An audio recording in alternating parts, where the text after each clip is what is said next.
Hey, what's going on, everybody? My name is Corey, better known as the Seaman, and I want to welcome you to another edition of the Seaman's Cinema Sit Down. We've been playing catch up in a very, very quick amount of time. All of it today on this show after falling behind the last 3 weeks. I've had a run, but for the first time in I think 8 weeks, not only am I watching it on the correct day and planning to edit and post on the correct day, but I'm actually up at the right time. I mean, it is very dark. It is very early. It is a Thursday morning, and it is the last time that we're ever going to get to watch this show this season. What are we talking about? Why don't you pull up a chair, take a seat? We are getting ready to take a watch and dive in spoiler-filled into She-Hulk, Attorney at Law, Season 1, Episode 9, Whose Show Is This? And I am pumped. But before we get there, it's been a little while since I've I guess not a little while because I just recently talked to you, but it took about 3 weeks for you guys to get the last 3 episode reactions because my life has been a complete mess. The end of September going into October was a little bit of a rough start after my grandmother passed, and then this past weekend, when I would have probably been getting back into the groove. Comic-Con. As you can see, I have no facial hair, and I have Comic-Con videos coming for you guys so you guys can see what was going on out there. But yeah, the hair's gone because I did this. Yeah, that's Batman. When the cowl is on my head, the clean shaven ain't terrible. I didn't even really clean shave. I just buzzed it down to like stubble. But yeah, when the cowl's on my head, I don't hate it. When the cowl is not on my head, it's a little bit of a rough go.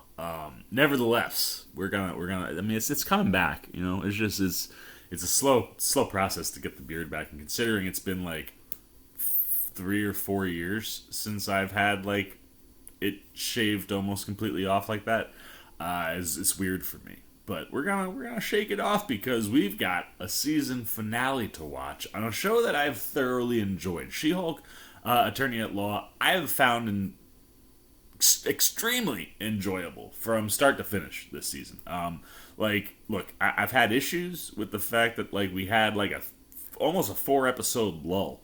Well, no, we did have a 4-episode lull, where we had these kind of one-off episodes that, when you look at the season as a whole, really go into building out Jen's character, building out She-Hulk. There are a lot of beats and moments that I think the character needs. It's just that the story really steered away from the MCU stuff right as the MCU stuff was getting interesting, right? Like the Wrecking Crew shows up, attacks Jen, tries to get her blood, and you're like, oh shit, here we go, man. Like, this show's about to be serious, as well as all the entertaining and funny stuff that we had gotten in those first 3 episodes. And suddenly, it was standalone episode. Mostly a standalone episode. And while all of the episodes have been, like I said, thoroughly entertaining, the show is really, really funny. I think the humor and the things that it talks about, just from a reality standpoint, are really clever. I love the fourth wall breaks. And the world that we've built for Jen and She-Hulk is one that I really dig. Now, yeah, I could use a little bit more She-Hulk action, and last week got me that, man. Episode 8 was absolutely phenomenal. I mean, the appearance of Daredevil, getting to see, we've seen Matt Murdock and Spider-Man, but getting the Daredevil reveal and first appearance inside the MCU was wonderful. I can't believe that there have been people even hating on it because he's a little bit lighter than what we saw on the Netflix show. Like, yeah, man, have you ever been to California? I mean, I promise you, if you live in the New York area like myself, you go out to California, you will be a much lighter person than you are in New York. I promise you. It's something out there, man. The sun is different, the vibe is different, and it's just a lot easier to be light. And in all honesty, Matt's kind of on a vacation and playing off of She-Hulk, who is, to this point, a much lighter character. And the way that Charlie Cox bounces off Tatiana and Maslany, I mean, their chemistry last week was great, and it all felt natural, you know, and it was kind of nice to see Matty Murdock flirting a little bit. And we've already heard him at D23 say this isn't the exact same Daredevil from the old show. This is a new Daredevil, and there's a little bit more levity to this Matt Murdock, and he can kind of do what he does in She-Hulk, but he also says that I think in a 19-episode run with the upcoming Born Again Daredevil show that Disney Plus is going to have, he's like, you know, you can't completely steer into what they're doing with She-Hulk because that's not true to the character for him. You got to kind of go to some of those dark places. But he says there's room for levity. And I think Cox really made that work last week. I mean, I loved it start to finish, man. And finally starting to really lean into the MCU stuff as we see this King Hulk and intelligentsia stuff really coming full circle with Josh being an asshole. It made me so mad. Played it off like he was a good guy. And I think he stole Jen's blood based on the text message. I mean, he had a little needle, which would make you think that he got his hands on it. But, like, you know, in the last 2 episodes, you've really started to kind of dial up the intensity of the people that have been in the background coming for Jen. And I'm very excited to see what we get in this finale. You know, it's one of these where it almost feels like you should get like the double episode finale, which you'd see sometimes. Not typically in sitcoms, although if you had a big enough finale event, you know, you could. But no, we're right here, 35 minutes, like we've been in the last few episodes, and that honestly is fine by me, right? Like the show has completely gone that route, all, you know, right from jump, and it works. The pacing, outside of episode 5, which seemed really fast, I think the pacing throughout the course of the season in each episode has been really strong. And now as all the story comes together, you know, with the full-blown attack, a sex tape, I mean, God, man, that Josh guy is such a piece of scum. But, like, and then seeing, right, Jen, first episode, I thought this was, again, like, whether you're about all the jokey jokes and, you know, all of the kind of one-off episodes, wherever you stand on all of that stuff, the writing has been clever start to finish. And to bring back the very first thing that Hulk brings up to her, the way in which they bring it around, was genius last week, right? Like, Hulk tells her, stuff is always going to find a Hulk, and you have to control your anger. And it was one of those things where you're seeing Jen in that first episode do everything really quick, and when she's like, control anger, I control my anger every day. You know what I mean? And the monologue she has in that conversation with Bruce really, really hits home.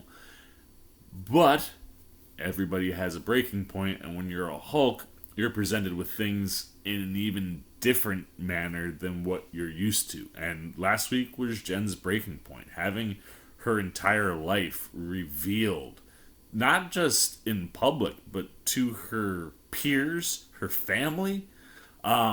To have all of that happen the way it does, I mean, everybody has a breaking point, and Jen finds herself in a lot of trouble at the end of the episode, and it's not her fault. Her reaction is totally understandable, and being a Hulk, it just brought it to Hulk levels. So, with Whose Show Is This?, Jen finds herself in trouble with the law and struggles to pick up the pieces of her life. This seems like it could be a pretty intense, serious episode. And, you know, all sitcoms would have these. I remember when Family Matters did the gun episode, and as a kid, that stuff would hit, man. That was scary. So, like, it feels like our finale could be boiling to one of those more serious episodes. Something that we really haven't seen a lot of. And I think that's not necessarily a bad idea if it doesn't lean into tons of humor this episode. Because I think this is a character that as you move toward, you know, Avengers Secret Wars, you're going to need She-Hulk to be able to play serious. So I think that could be a good shift tonally here, where maybe the next time we see She-Hulk, it's not all ha-ha, funny. And I'll be interested to see where it goes. I think when we get to the conclusion, we'll probably be having a little bit of fun, I hope. But yeah, I'm really, really pumped. I'm really excited. I can't wait to see where we're at. I'm back on like that 10-minute chatting train, so let's get the episode up. Let's sit back and let's see what happens in the She-Hulk Attorney at Law season finale, episode 9. Whose show is this? And play, baby. Play. Yeah, alright. I did also just watch Werewolf by Night. Would have watched that the night it dropped, except Comic-Con. And I gotta tell you, the change that Giacchino... Oh, that's crazy. And they went back to Rocket and Winter Soldier. They flipped that to Moon Knight in Werewolf by Night, which went black and white. Giacchino. Jennifer Walters, Esquire, lawyer, millennial, searching for a way to balance a career and her personal life. Then an accidental dose of gamma-radiated blood alters her body chemistry. And now, when Jennifer Walters grows angry or outraged, a startling metamorphosis occurs. Dude, this is great. The creature is driven by rage. This is amazing. And pursued by online trolls. She'll be stupid. Don't make me angry. You wouldn't like me when I'm angry. Did they ever do I'm wondering if this is like... That has landed her in prison, and now she is seen only for the raging spirit that dwells within her. I think that's the Savage She-Hulk. I wonder if She-Hulk had a TV show. Otherwise, it's been a long time since I saw the original Hulk show. But that was the vibe I was getting in that recap, which was great. How you doing? Oh, now she's in that place? We left multiple messages. I managed to sound very calm, considering I was calling the freaking Hulk himself. Okay. Show's still funny. I love Pug. They baited you and you took the bait. I was angry, which is how anyone would respond in that situation. But you're not just anyone. You are an out-of-control Hulk. That's what all the witnesses saw. We have an offer for a plea deal. The DA won't pursue any charges related to the incident. What are the terms? Inhibitor.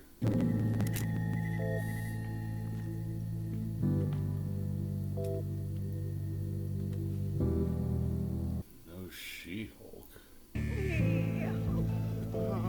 Oh, sweetheart. It's all right. People go to prison every day. It's like one outburst and she has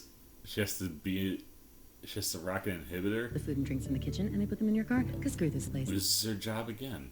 Don't worry about me, you guys. Thanks for the help. I always have your back, Jen. A neighbor who wished to remain anonymous said they are uncomfortable knowing an unstable super... Gallagate. Way outside my house? And if no one ever wants to hire you again, you can always move back here with us. Oh my god. But my gym stuff is in your room now, and I work out every day. Oh, jeez. You should join me. Workout buddies. This will be fun. Oh, jeez, man. How is that fair?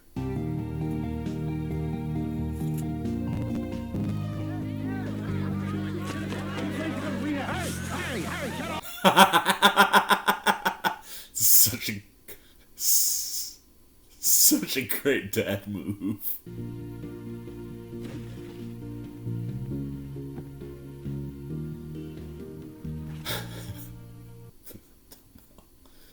Oh, what a bummer. Yes, I want to see the rest of those baby pictures, Elaine. Thank you. So finding the identity of these guys has been like one dead end after another. We know that Hulk King is the admin on Intelligentsia, but the site security is annoyingly airtight. He's the admin. And it is owned by several shell companies that are operating outside of U.S. jurisdiction, which is like, how am I supposed to sue these guys if I don't know who they are? Okay, look, Intelligentsia is made up of exclusively... Chicken boy. They're gonna give us enough information so that we can track them down, and then we will find them, and we will destroy them. By any and all means. Legally. I said by any and all means. No, I'm going to sue them for defamation and invasion of privacy and get them charged with unauthorized access to a protected computer. Ugh, boring. All right, if you want to be all Jen Walters about it. Yeah, that's cool. Ginger Gonzaga. Hello. I am packing up some treats for you to take After home Tatiana with you. Maslany, Including any MVP. black and white cookies. Yeah. Thank you. Also, She's I been thought phenomenal. you might get a kick out of this video that Jen and her friends made in Los Mom, Angeles. no. My mission. I'd like to see this. No, no.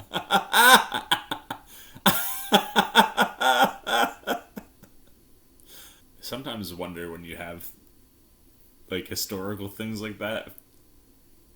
If that was an actual video from college. That's correct. We worked together at the district attorney's office, and we dated for a significant... What? Let me tell you, she was psycho way before she got those superpowers.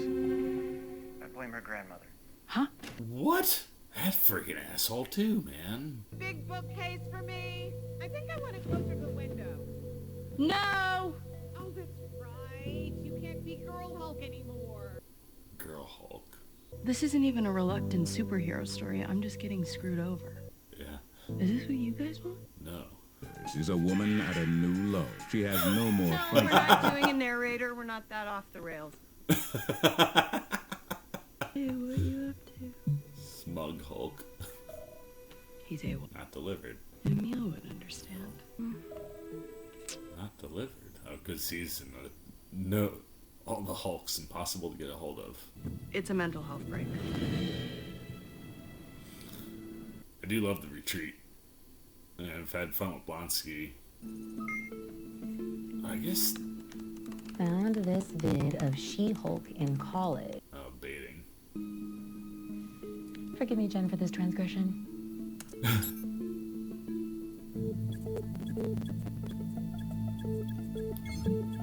Leave the bait. Epic find there's a private event tonight. You should come. Deets below. Am I a genius?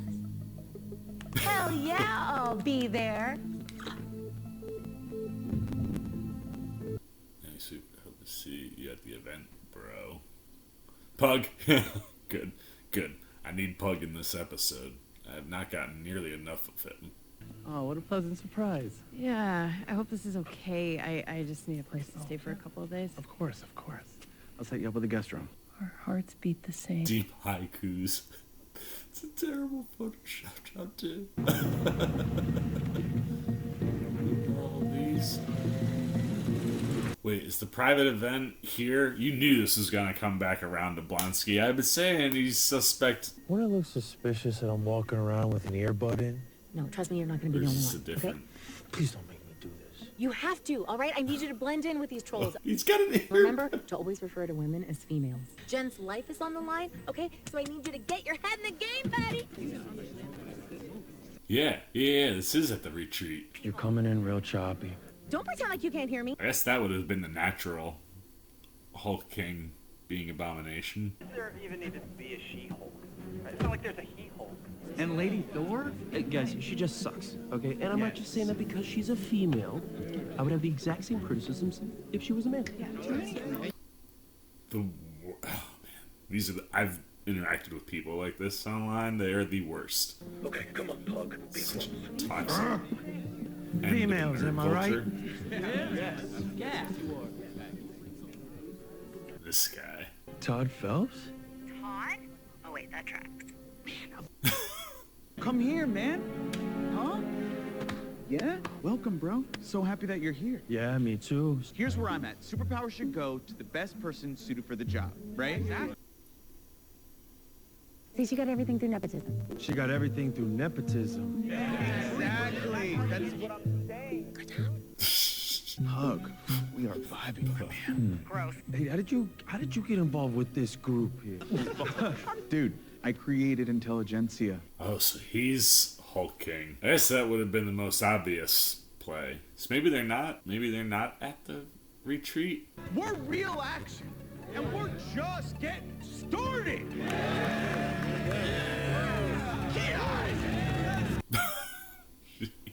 You look like you could use a cup of tea in a friend's ear. Yeah. Thanks. But I don't think anybody can really understand what I'm going through right now, except Emil, since he went through literally the exact same thing. Sounds like someone's cooking up one heck of a group share tomorrow. Actually, I think I'd rather just talk to Emil about this. Do you know where he is? Yeah, he's down in the lodge. Some private event down there. Yeah, no, okay, so it is the retreat. Kind of missed the chicken blood.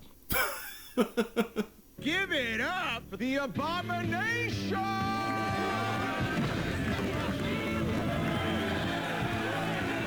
he took the inhibitor off. Nice to meet you all.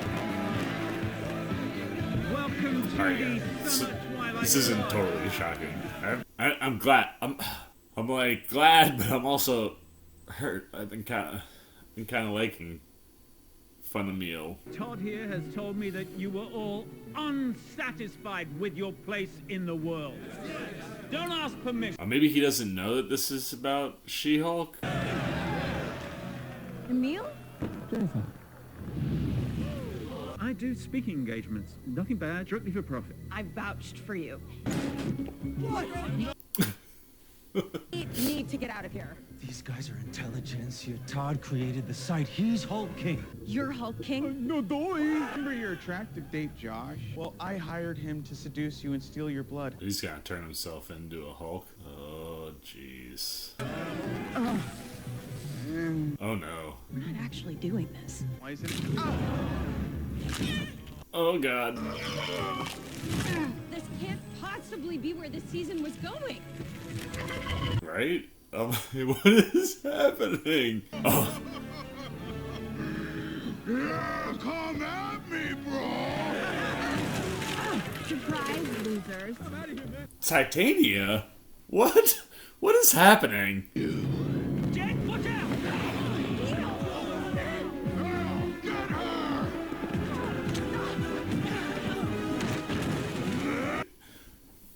And Bruce? What is happening? Okay, what is even happening here? No. This is a mess. None of these storylines make any sense. Is this working for you? What is it? What do you think you're doing? This menu is not gonna stop me. I'm just gonna break this inhibitor real quick. What is happening? All right. Let's see here. No. Yeah. It's the best fourth wall break they've had. That'll do.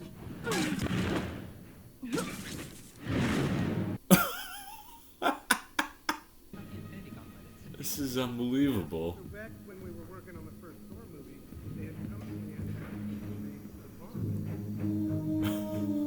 and I love this. I love this so much.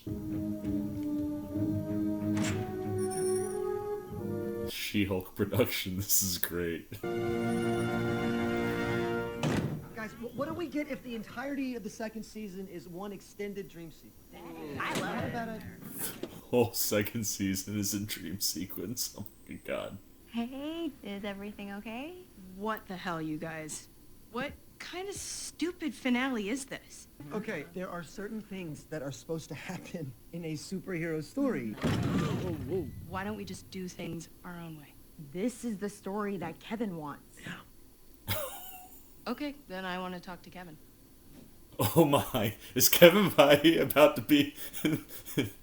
No one talks to Kevin. Kevin's value is immeasurable. Okay? You'll never even get close to him. Amazing. This is very creepy, the way you're talking about him. It's not healthy. I'm going to go talk to Kevin now. Is Kevin Feige about to end up in the MCU? This is unbelievable. This is the MCU studios. Exactly as it's been described. Great. Let me just have you sign our non-disclosure agreement and then have a seat. I've got She-Hulk. This is unbelievable. For Kevin.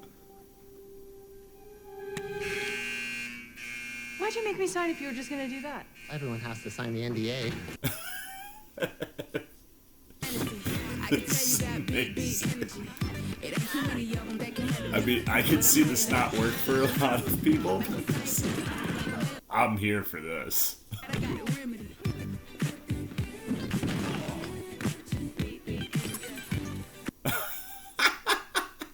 Being able to poke fun at how Marvel works on the inside.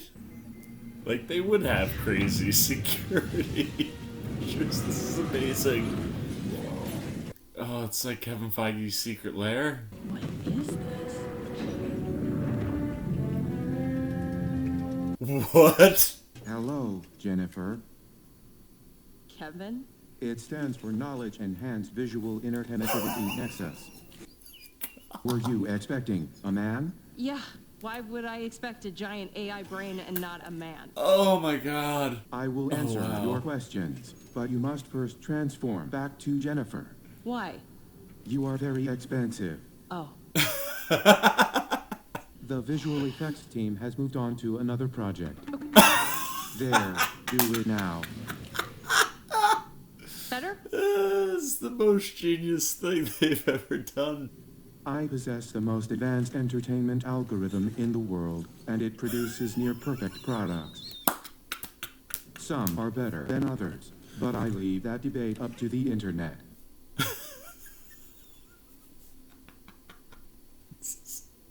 This is amazing. It's my show. Incorrect. It's KEVIN's show. Can we agree that it is a legal comedy? If that's what you prefer to call it. Then I would like to give my closing argument. Oh, haha. I see what you did there. The Marvel Cinematic Universe is is known for its big spectacles and high-stakes plot lines, but it's often said that Marvel movies all end the same way. Wait, who's saying that? Following some unwritten rule that you have to throw a bunch of plot and flash and a whole blood thing that seems super suspiciously close to Super Soldier Serum. I suppose we don't have to do that. It distracts from the story, which is that my life fell apart right when I was learning to be both Jen and She-Hulk. Those are my stakes, Kevin. The KEVIN is processing this new data. What is the ending you propose? Well, can we not do Todd gets Hulk powers? Erasing blood plot. Oh, and Bruce swooping down from literal outer space to save the day in my story? But Bruce is supposed to return to explain what he was doing No, on we don't need to hear any of that. But we were going to... But we do. Save it for the movie. Recalculating. And Abomination? After all that, I just want him to hold himself accountable. Okay. And enough with this angsty nighttime. Let's do this big climax in daylight. This is unbelievable. A woman has needs. Historically, we've been light in that department. Oh, well, I've got you here. Oh, wait, you are sitting? Oh, no. We got Tony Stark, daddy issues. Jen. Thor, daddy issues. Loki, same daddy, same issues. Oh, boy. Star-Lord, two daddies, two issues. Jen, please stop. Oh, and when are we getting the X-Men? I cannot tell you that. You will not be able to access the KEVIN again. What? That error on our platform has been fixed. The error above. You obliterated the thrilling ending Kevin formulated. Bruce smashes buildings, I smash fourth walls and bad endings. And sometimes Matt Murdock. Okay. See you on the big screen. Let's go. Really? No. Oh, whatever. Oh. Should I transform back, or what's the most budget-friendly way to do this? Todd! OMG, you guys. We are about to witness a murder. Now I'm ready to deal with you. Just do it. I'll see you in court, babe. Yes! Just for shit's Hey, Daredevil. You missed I it. hear that. We're done. Sorry. Everything? It was great, though. And I'm happy to see you. Happy to see you too. Hi, Daredevil. That if you sign this, you go back to prison for 10 years for violating your parole. Yep. It's the comic price I pay for my actions. Well, maybe you can write some haikus about it. All right, Blonsky. Sarcasm? Can't wait to read them. Sarcasm. I'm so tired. I thoroughly enjoyed that. The idea of being able to see inside. Well done, Kevin. Jen tells me you have your own practice? Yeah, in Hell's Kitchen. You hear that, Rebecca? His own practice? And I've always wanted to help the people in my neighborhood who can't afford legal services. So you don't make a lot of money. I don't do it for the money. But you do make some money, right? Dad! It's very expensive raising kids in L.A. I did not think the conversation was going that way. Every conversation is going in that direction, so buckle up. Why not stay?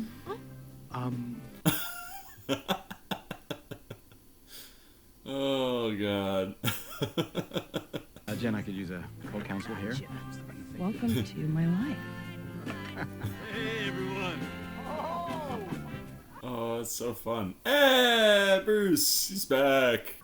I know I've been away on Sakaar for a while. Tell you all about it. But first, I have someone here that I'd like you all to meet. This is my son, Scar. Oh my god! I didn't think we would get this here. Oh, wow. I did not think we would get the Scar reveal in the show.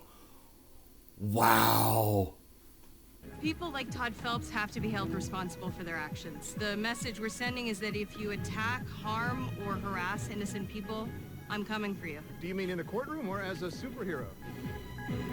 Both. Both. Now tell our viewers, who are you wearing to court today? Okay. Who are you wearing to court today? Obviously Luke. That was great. That was a very fitting finale for this show. I can't believe that they just dropped Scar in there. Like, that's a lot. There's a lot to drop on there are a lot of non-comic fans sitting right now going, what just happened? Yeah, it's one of those. They're going deep cuts as we start to build to World War Hulk, which is very exciting. He's animated. I'm telling you, man, the Kevin thing was just absolutely genius. Like, to be able to see inside, like, the MCU and, like, take a movie cinematic universe perspective of, like, what the inside of the MCU looks like, that Kevin is actually a machine. Like, it's just, it's very, like, absolutely genius. Oh, man. Like, you just, oh, God. I'd be very interested to see how this episode plays for everybody. Because I know there's been a lot of haters on this show, and, you know, but I think the self-awareness to, like, call out the things that people have issue with is great. You took Longers. Emil, my apologies for the delay. You got sucked into another show, didn't you? What's really going on here? Really in an era of pig TV. You have all your things? Yeah. What's the guest policy at Carbotage? It's shared fridge. We're kind of all one with everything. Family. What about Wi-Fi? Yeah, Wi-Fi. What is going on with those two? I'm telling you, man, I need, like, a Wong show, man. Like, what is going on with those two? That's the one mystery of the season that we haven't answered, that I've been wondering about for weeks. I mean, like, whatever is going on with Wong and Abomination, like, I need to know more. But, oh man, that's like a lot to take on this finale. And it's such an interesting experiment, which is what I think this season has been. It's you know, a lot of Phase 4, I think, has been experimentation inside the MCU. And it's been really interesting to see the types of things that they've played with and how that could spin out into season, or not into season, but into Phase 5, right? Like, I think Phase 5 is going to be a clear shift. I think we're going to start getting a lot more serious. I mean, with Kang coming, there's going to be a very different vibe, I think, when we get to Phase 5. But this fourth phase right now has been a really interesting experimental time. From the types of action that we're seeing, to the shows, to how we're storytelling in the MCU. And this show is just a fascinating experiment, and one that I would like to see more of. Now, there's a lot to process with what just happened, but let's address the things that literally were just thrown in our face. First and foremost, who is Scar? Scar is Hulk's son. When he is off doing his Sakaar life in the Planet Hulk world, he takes a woman on Sakaar, and I'm sure the pronunciation will be given to us, but I've always said Kyra.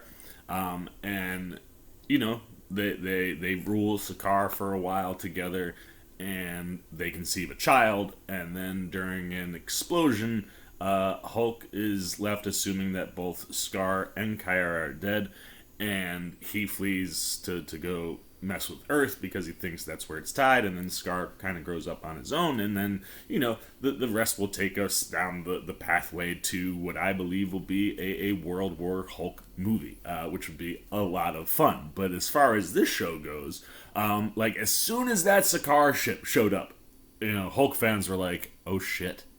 Like, I think they're doing it. And with the rights, I believe, reverting back to Marvel in 2023, World War Hulk, I think, is something that is 100% coming. And it's one of those, you know, Kevin Feige found a wonderful way to play with Planet Hulk inside of the Thor movie and inside the context of how Marvel is allowed to use the Hulk, right? It's one of these strange things where you see Sony have this phenomenal relationship with Marvel that turns into blockbuster.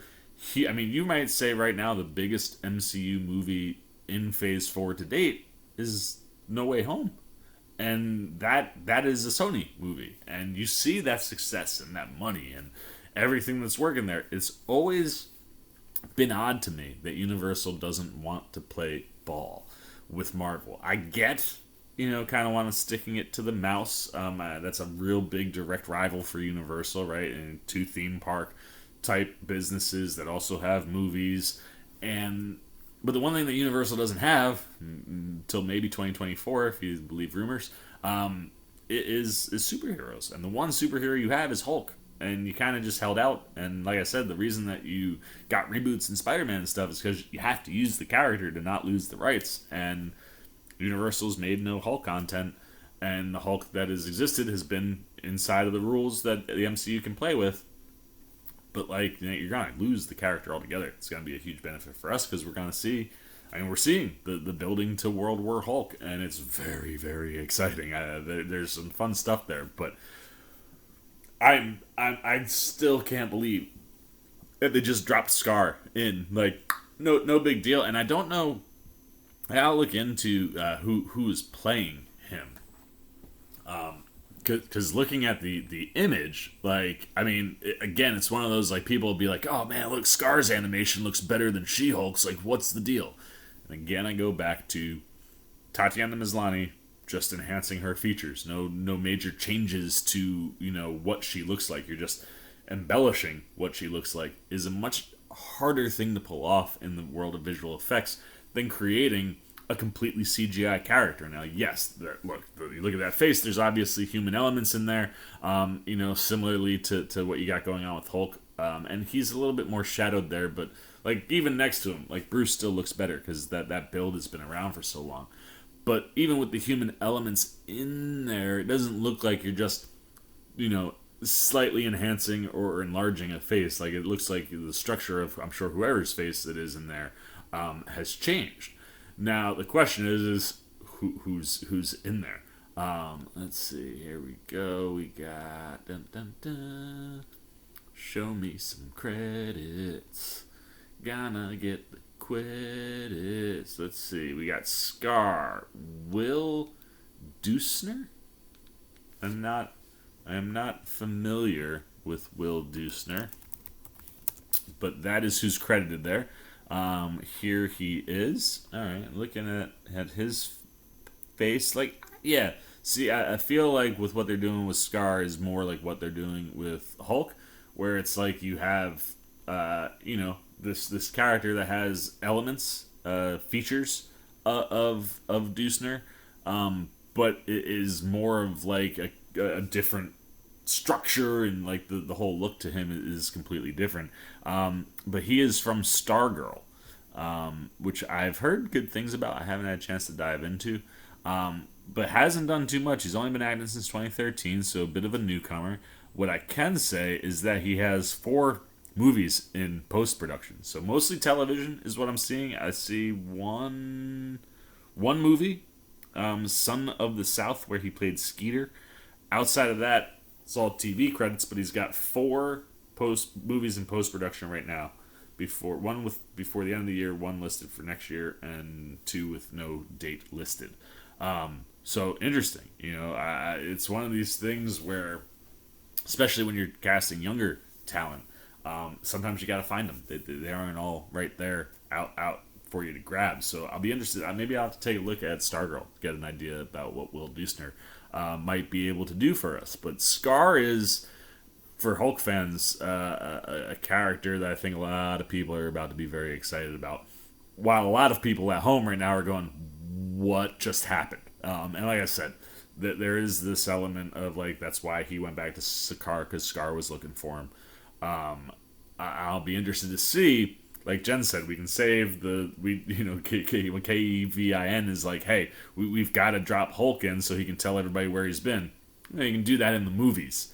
So that in and of itself is a hint to the fact that the next time we see Hulk will probably be inside of an upcoming film, a place where he can tell us where he was, or it could just be pointing to the World War Hulk movie in general. Like, maybe that's where it'll go down.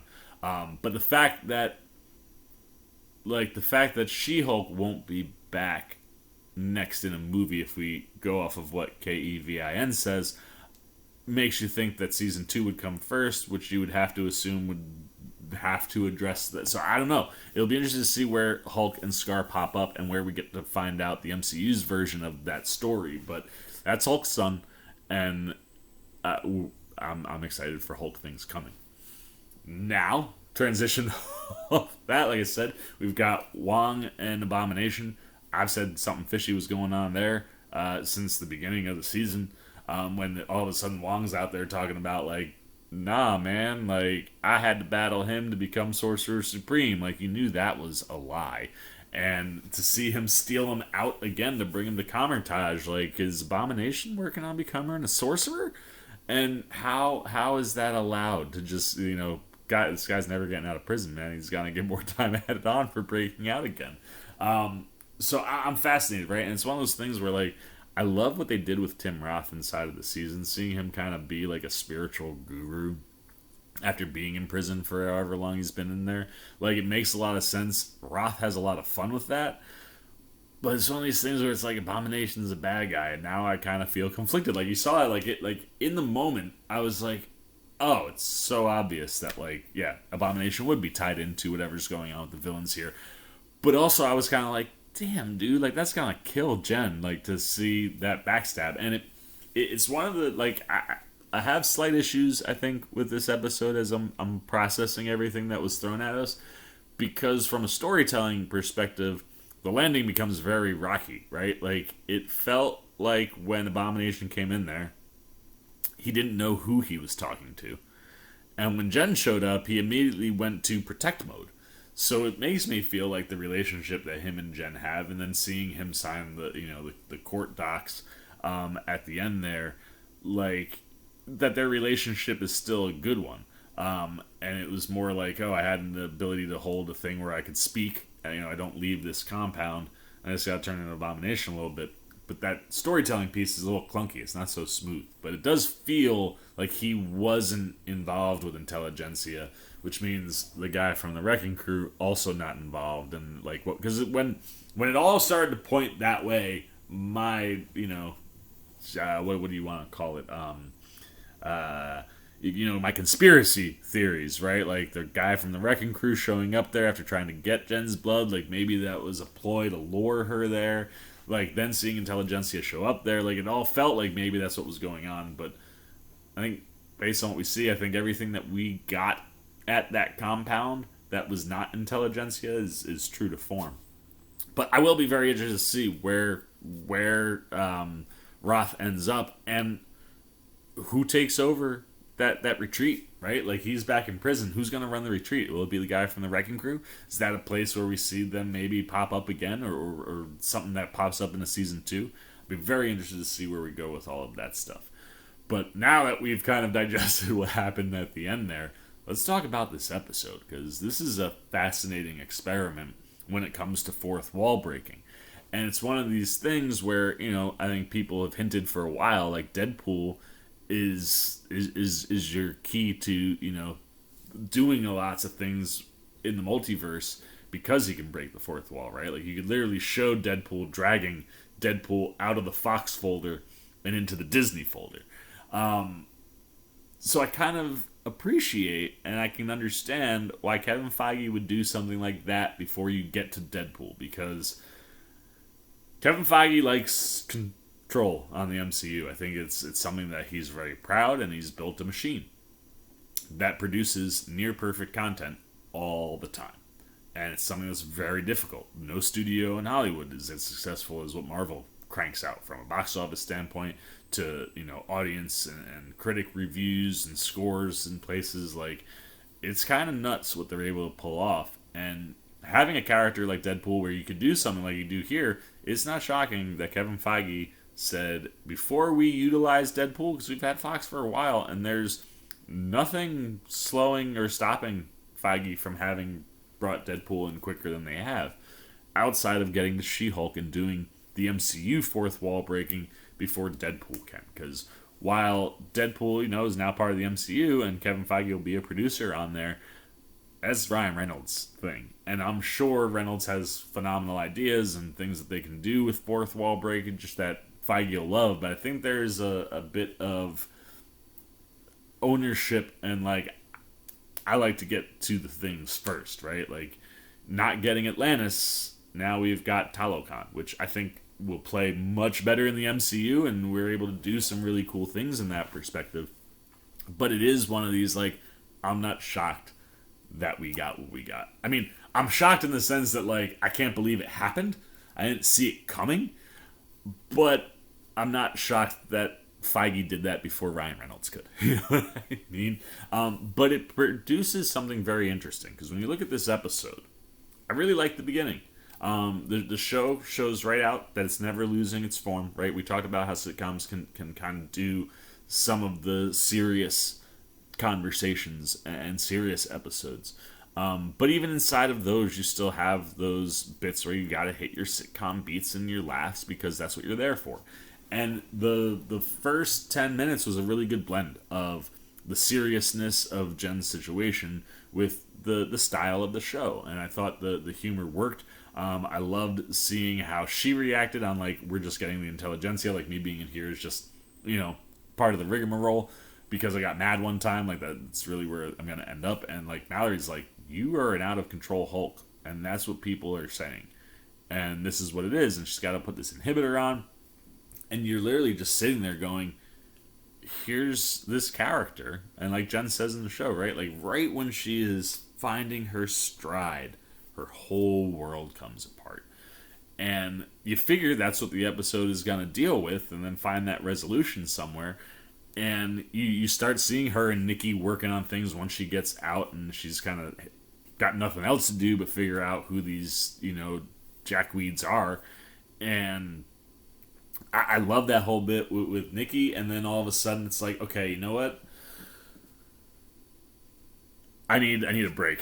Like, being at home, it's a lot. I need a day. Emil said I could come. I'm just gonna dip out. I love that, like, Nikki rubbing up with her mom steals the video to lure Hulk King. Like, all that stuff's working so well, and then all of a sudden it all comes to a head where it's like, Nikki and Pug, great team up again in that first 10 minutes. I love seeing Pug have to infiltrate this lair of douchebags, because he is the lone, at times feels like the lone genuine good-natured guy on the show. So seeing him try to act not like that was a lot of fun. It's very much how I would feel in that type of a situation. And I dug all of that stuff. And then it's just mass chaos, right? And it's one of these things where I do think taking this fourth wall break approach kind of muddies the waters when you're landing the plane at the end, right? Like, all of a sudden it's like we come out of the fourth wall break and we don't go back to where we stepped away. We go to everything is finished already. And it did feel like it robbed us a little bit on that storytelling side, where, like, we could have gotten a little bit of a cleaner understanding about what's going on with Abomination. We could have, you know, answered some other questions or handled some of the things that were going on there based on the way they've reset it up, and not getting it just kind of felt a little clunky. But in the context of this show, this episode like is doing really, really magical, special things. Episode 8's still my favorite. The Daredevil stuff was genius, but this fourth wall break is, I mean, it's literally one of the most clever things I've ever seen Kevin Feige do, and it feels collaborative. It also feels like Kevin might have given that one to Jessica Gal and been like, maybe we go somewhere here, or that, like, that conversation would have been fascinating. Like, was that something that Gal presented Feige with? Was that something that Feige thought would be fun to do inside the show if you could find a way to get to showing the inside of the MCU studios? But, like, seeing the Marvel Studios in real life was so cool, because we've heard stories about what that foyer when you first walk in looks like, with the Iron Man armor and the gauntlet and the cap shield with all the comics. Like, to see that in real life was dope. And then the idea of, once you get past that, the security level and measures that exist in there, it's a lot of fun to watch She-Hulk kind of break through there. And then how She-Hulk got there was genius, right? Like, all of this mayhem and just third act spectacle that, you know, you fed a lot of story to get to, but then you're like, I kind of feel a little unsatisfied, which is kind of what happens in this episode, right? Like, from a storytelling perspective, you feel maybe a little cheated. But it's one of those, like, it feels like the self-reflection on comic book movies and the MCU as a whole. And seeing Jen go, nah, this isn't right. Why do we have to do it this way? And, like, almost as if I backed out back onto the Marvel homepage. Like, for a second, I knew what was happening, but at the same time, I was like, was that a glitch? You know, like, for a brief pass, and then you hear her change in the background. The fact that plays into budget stuff, like, oh God, like, all of the meta jokes in this episode are genius.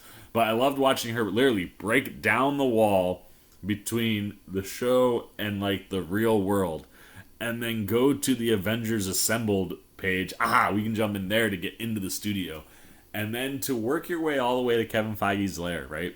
And the idea of what that would look like felt kind of like I could see it, you know, maybe a little bit more homey than what we got, but then to reveal that Kevin, as everybody kept referring to him, and it wasn't Kevin Feige, but a knowledge-driven algorithm robot that does everything for the MCU.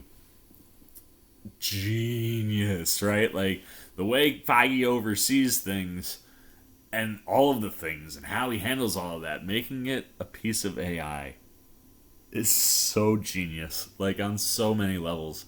And to have the conversation that we have, I mean, like, just for Jen to talk about, like, we don't, and it's one of these things where I think there's been a lot of experimentation in Phase 4, and I think Phase 5 will get a lot more serious than what we've seen in Phase 4, and a lot of Phase 4 has just been the television, right? Like, we haven't had a ton of Phase 4 movies, and it's one of these, like, you kind of just look at how they're playing with things. The experimentation is fun, you know, and being able to really play with the fourth wall break and the idea of structure, and, like, yeah, you know what, a lot of comic book stories end with this huge piece of spectacle, and this big showdown. It's how the comics work. It's how, you know, any hero, villain, you got to have some kind of showdown. When everybody's got superpowers, it's usually a lot of spectacle. And it's one of the things that, you know, at times was missing from this show. And I like the fact that you have Jen Walters going, we don't have to do it that way. Like, we can be a lawyer sitcom and just stick to that. And the idea of, like, I think that is a hint at, maybe not for the movies, but for TV. You could see, I think, some more chances being taken and some different approaches into how we do this storytelling. And, you know, contextually, from like inside the show and how the show has functioned, that whole bit is genius. And then for Jen to be able to rewrite her ending, take control of her life, like the way the character seemingly was, and like, hey, you know what, we're gonna bring back Daredevil because I want it. I need to get me some. Like, if, it's the finale. If we can do it, hey, let's just have Matt Murdock fall in for a week. I love the way he just falls in and is like, oh, everything's over? Really? All right, well, I guess we'll just hang out, right? Like, and seeing that whole bit at the table, like, at the end, like, that chemistry between Charlie Cox and Tatiana Maslany is just sheer gold, man. Like, give me more of that. But, like, I love that stuff. The way that, like, she tries to find out about the X-Men and, like, looks right at us, like, we're gonna find out. No, you can't know anything about that stuff. Like, the character and the way that she understands how she fits inside of the MCU, and as a fan has been trying to get these answers for us, like, yeah, Captain America's had sex, and yeah, you know what, like, we can just have Daredevil come back and I can try to find out who the X-Men and the Fantastic Four are gonna be. Like, that stuff is just genius, and it answers a lot of interesting questions on how the inside of the MCU works, right? Like, you get to see one of the writers' rooms, and you see, like, episode 1, here's your 3-act structure. Like, I'm sure Eric Voss is probably beside himself this morning as he starts to look at the things that he can dive into and break down from the little bit that they actually showed us from inside of Marvel Studios. But, like, that stuff really works, I think, in the context of the show, and I just wish coming out of that break, we would have had maybe 10 or 15 more minutes. Not more, or maybe 10 more minutes than what we had, but, like, had 15 minutes to play with on the back end of that piece, where you could have Jen re-enter where she left off and have it play out in a way where you can see the things that happen, a little bit of the fallout, a little bit more where, it doesn't all of a sudden feel like Hulk is just kind of shoehorned in there, which, again, I think is a purposeful decision based on all the things that we just had conversation-wise inside of the episode. But, like, it's weird, because I think there's a little bit of a cleaner landing to this flight if you have some more time on the back end of that piece. And without that, I felt a little robbed in certain areas. But again, I think that everybody was aware of that stuff going on. And ultimately, inside the context of this show, it's a really genius maneuver. So, see how the Sea Maniac's up. Look, Tatiana Maslany, been phenomenal all season. She's great here. It's probably one of her stronger episodes, especially as she breaks the fourth wall, takes control of her story, and does it talking directly to us, and then the AI Kevin that runs all of Marvel. But, I mean, the way she plays with that, the way that she's able to, in that moment, be in that space and act like a fan, I really, really enjoyed. And her disappointment when she's told, like, no, you're not going to be in the movies, not really. I think that's more because I think we'll get She-Hulk season 2 before we get to the movies for her. I hope. It's one of those things. I think there's space, and we're going to see. It'll be interesting to see where other television announcements pop, because we don't have all of them. But it feels like She-Hulk season 2 is coming.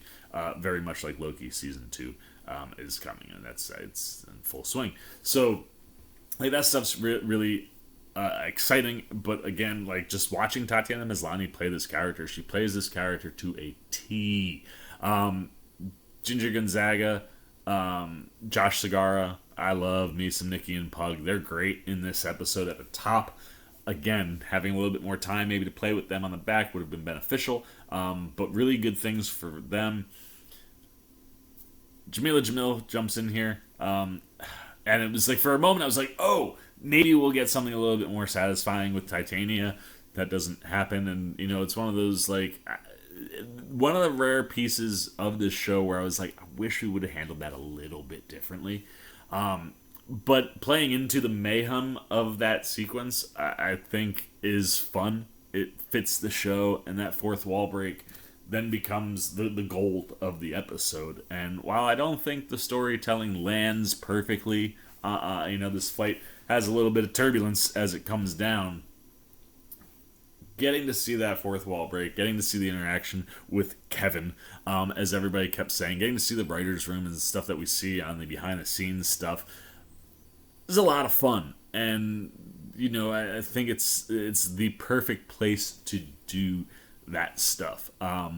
But yeah, I mean, look, the show has been all about Tatiana Maslany from jump, and she crushes this episode. And I love how it opens. I loved how it handled the seriousness. I think Renee Elise Goldsberry, who's been great, comes in as the perfect person to lay down the serious hammer to Jen before things open up with Ginger Gonzaga baiting intelligentsia into figuring out where the meeting was going to take place, or where this big event was. And yeah, I think this is one of those things where, from a finale standpoint, I think you get really good content out of this one inside the context of the show. I think, like I said, from a storytelling perspective and the way certain things happen, if it wasn't inside of She-Hulk, you'd bump up against a lot of things. And there are things throughout the season, and we'll talk about that in a minute, where you do bump up into some stuff sometimes. But I think this show worked. I think this show leaned into its uniqueness,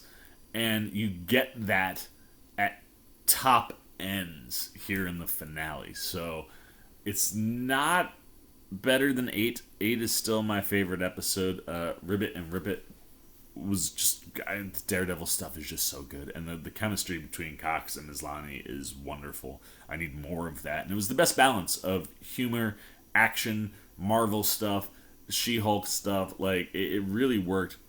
This one worked in a different way, so I'm gonna go 4 out of 5. Sea Maniacs is not perfect, like I said. I think the landing is a little rocky coming out of that fourth wall break, but man, was that fourth wall break magnificent. Like, I could, oh man, there's so many goodies in there. I can't wait to see Eric Voss break this episode down and all the things that he was probably freaking out about. But yeah, I think this show, it stuck to its guns, and it did the things that it wanted to do, and it's not gonna work for everybody. I can see people that have been hating on the show being like, what the hell was this finale? But the people that are in on this show, I think you're going to be very, very satisfied with what we get. And I think, like I said, even the standalone episodes, like, they play better when you get to see the whole context of the show.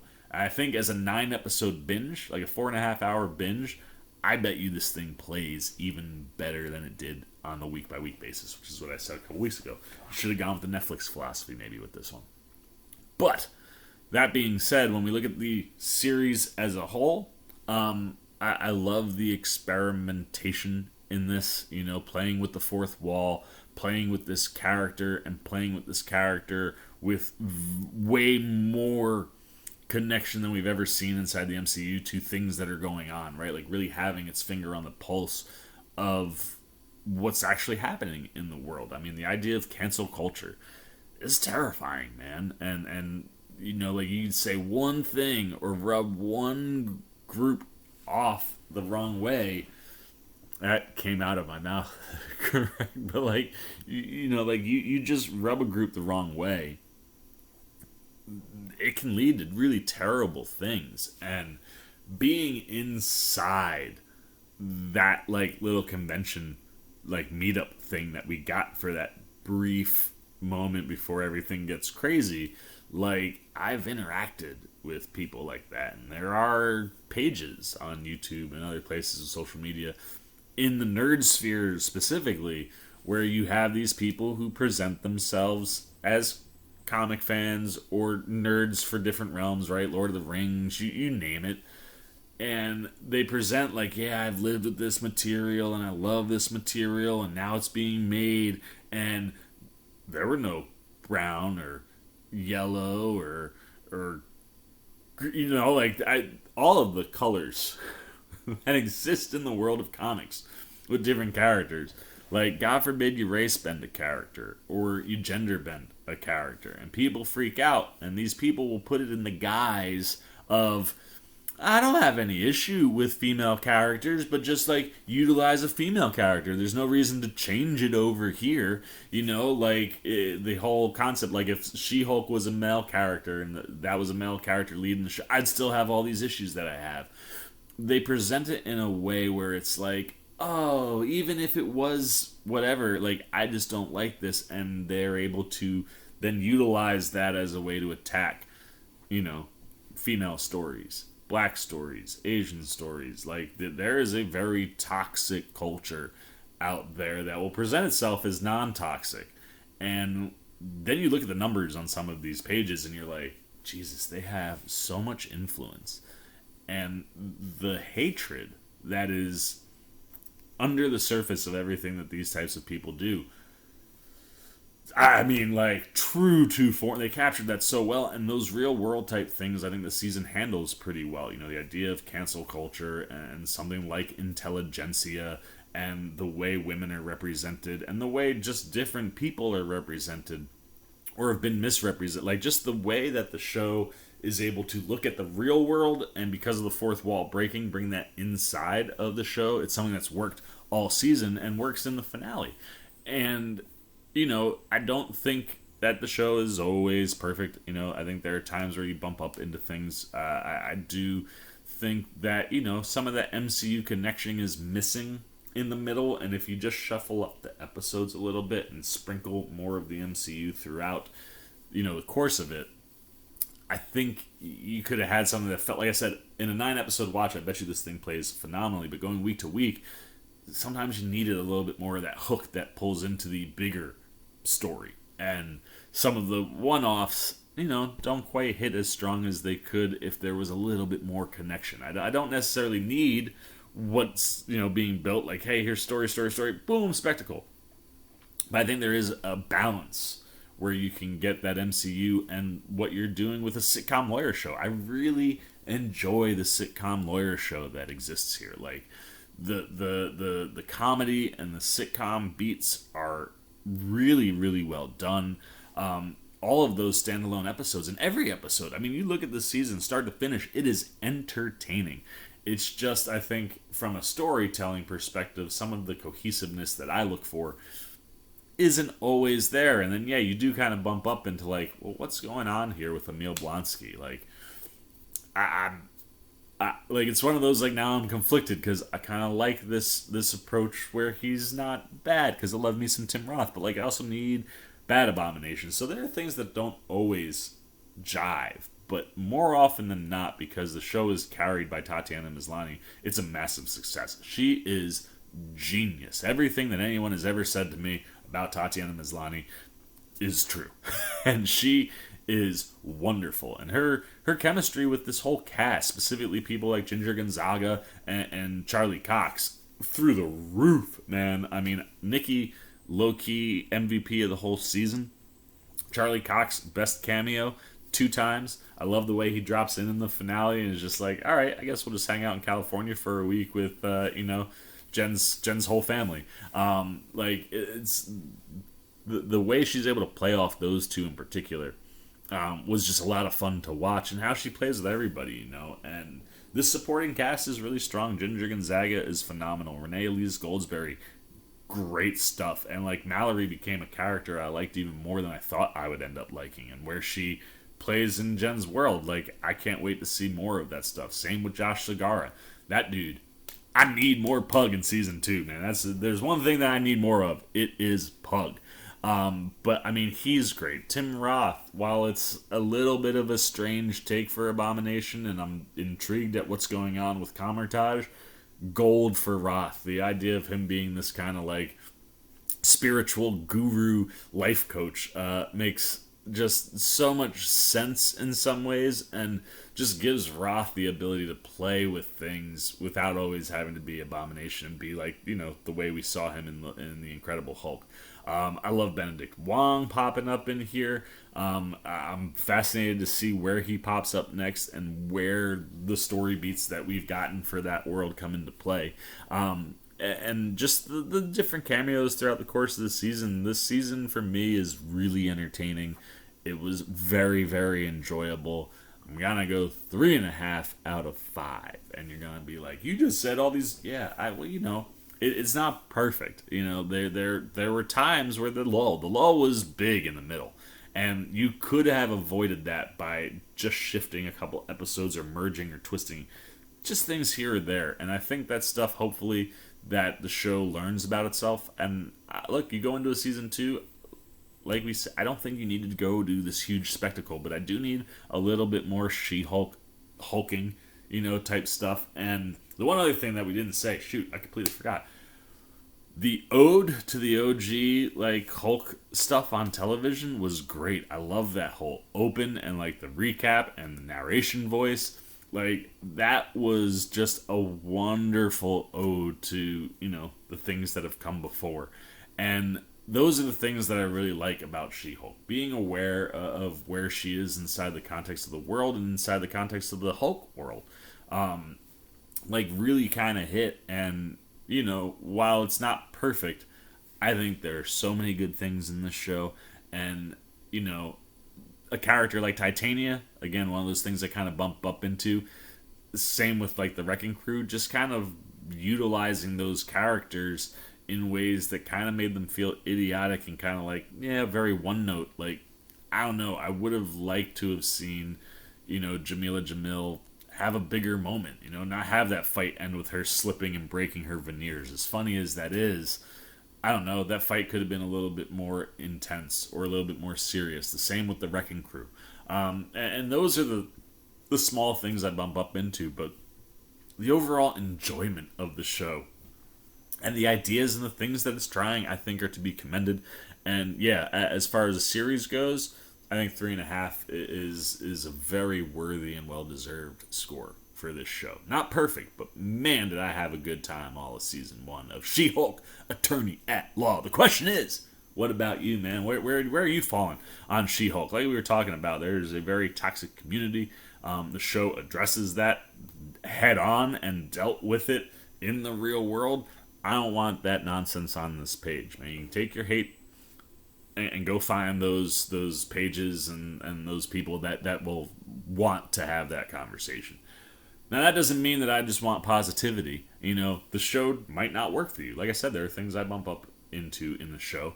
And if you're gonna come at the show from a negative perspective, come at it from an intelligent perspective, right? Let's not be, jerks. Let's keep it, just nice conversation down in the comments. And let me know what was or wasn't working in the show. I know there are people that love this thing. I know there are people that didn't. So keep it civilized, but tell me what wasn't working.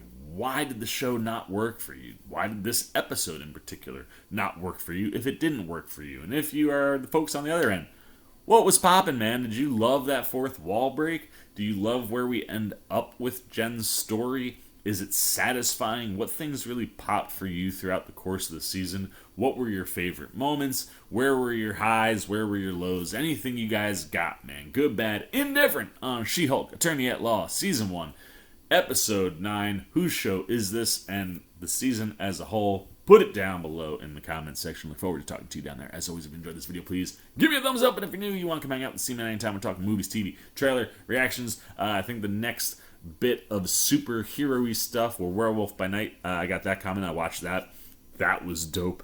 Loved what Michael Giacchino did with that. I've got reactions, review thoughts coming there, so that'll probably be the next superhero-y thing we talk about. Gotta finish the Sandman stuff, and then we got Black Adam on the horizon. So you want to be here for all that stuff, you just want to show a little love support, hey, come join C-Maniac Nation, where we do all those things, and we do it while having fun, and just, having good conversation and discussions, man. That's what I love about this community. I'm not going to find hate here, man. I keep that out, but conversation, I'm always here for that. You want to be a part of it, all you got to do is jump over there, hit that subscribe button, hit that little bell if you want those alerts. Until next time, at the C-Man Cinema Sit Down. I'm in the C-Man. I'm signing off. Peace. Oh, hey, what's going on?